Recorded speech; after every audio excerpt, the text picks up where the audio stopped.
negatif apa yang saya sampaikan, karena yang saya sampaikan ini adalah hukum dan mudah-mudahan bisa bermanfaat bagi para pendengar semuanya, begitu ya.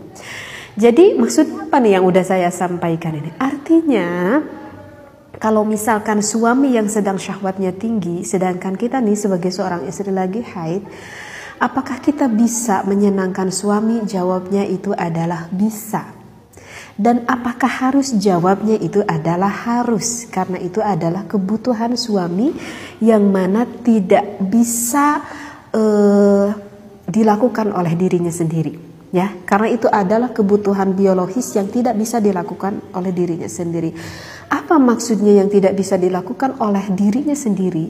Jika suami ingin mengeluarkan air mani, kemudian suami itu mengeluarkan air maninya itu dengan sendiri yang dikatakan dengan onani, maka itu hukumnya tidak boleh. Di dalam agama itu hukumnya dilarang jika kita melakukan onani.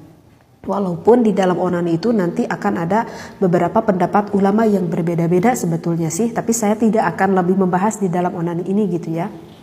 Tuh. Ya udah, yang kita pahami udah gak boleh aja begitu ya sampai sekarang ini.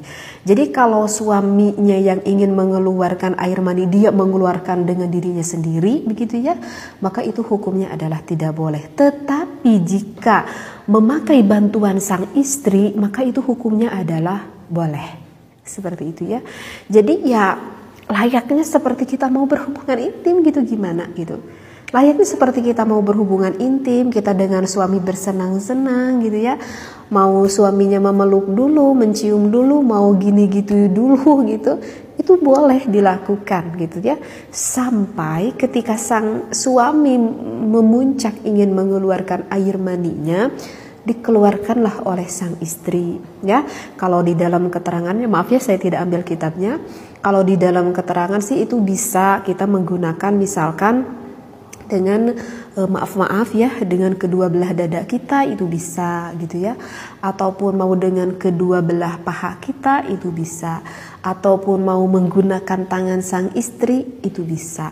Dan bahkan kalau sang istri tidak merasa jijik gitu ya, kalau tidak merasa jijik bahkan boleh dikeluarkan oleh mulut sang istri gitu ya, itu pun kalau istrinya mau.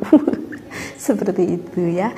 Nah jadi bagi para suami, walaupun istri sedang mengalami haid sekarang itu, kalau kita udah paham ngerti hukumnya, itu sebetulnya tidak akan menjadikan suatu masalah gitu. Enggak pas ngedenger lagi haid, wah suaminya itu, haid istri saya itu sampai 14 hari, saya harus berpuasa sampai 14 hari. Nah itu sebenarnya bisa suami bersenang-senang. Kemudian lantas bertanya, kalau gitu suaminya dong yang enak? Ya enggak dong Bu, istri juga sama kan menikmati. Ketika suami porefly kan kita juga sama porefly mengikuti sang suami kan. Berarti kita kan sama-sama juga menikmati dengan suami. Oke, suami bisa keluar misalnya Bun. Kalau begitu apakah sang istri juga bisa keluar? Jawabnya itu bisa. Jika istrinya piawai dan juga suaminya piawai menyenangkan istri, itu bisa istrinya juga